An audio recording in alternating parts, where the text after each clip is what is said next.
17 states, including Iowa, are in the middle of a federal lawsuit that may impact Section 504 of the Rehabilitation Act of 1973. Part of this section prohibits schools from discriminating against students with disabilities. WHO 13's Tidor Mitov has more on what this lawsuit means for Iowans. Good morning, Tidora.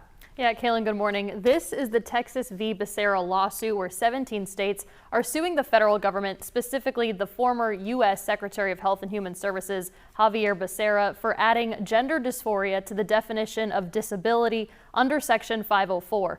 Now, the lawsuit and its potential impacts has raised concerns among parents and litigators.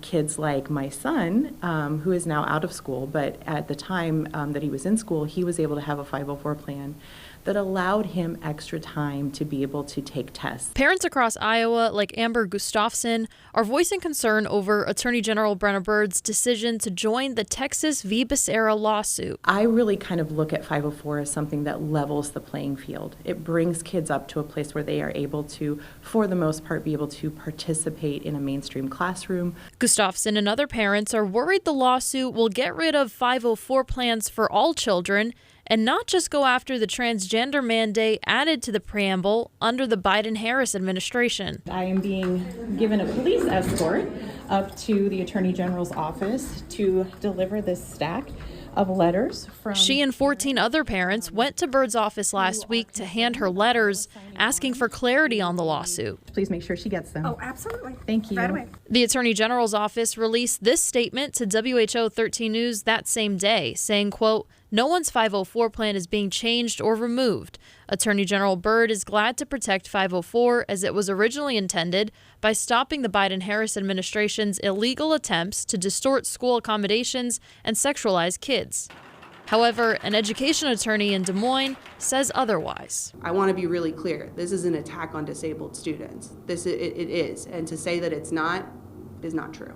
According to Canny, the Trump administration can strike the transgender mandate from the preamble, and the lawsuit is unnecessary. The preamble isn't law. The statute is what's law. And so if the statute is declared unconstitutional, the 504 plans are unconstitutional.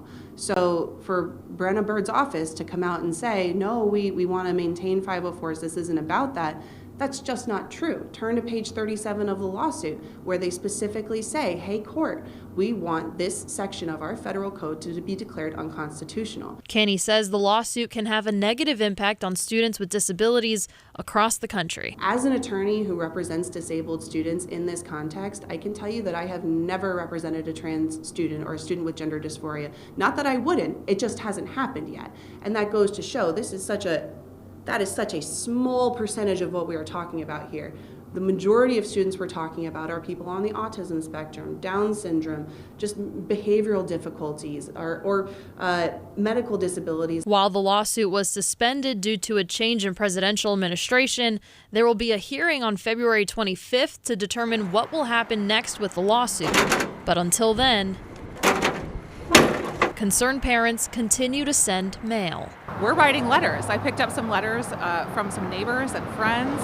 Some of them don't even have kids in school, but they're concerned about this too. This is a community effort because we are all concerned about kids with disabilities. And again, that hearing to decide what happens next with this case will take place next week. Kaylin. Okay, we'll continue to follow this. Tidor Mitov reporting for us this morning. Thank you for that.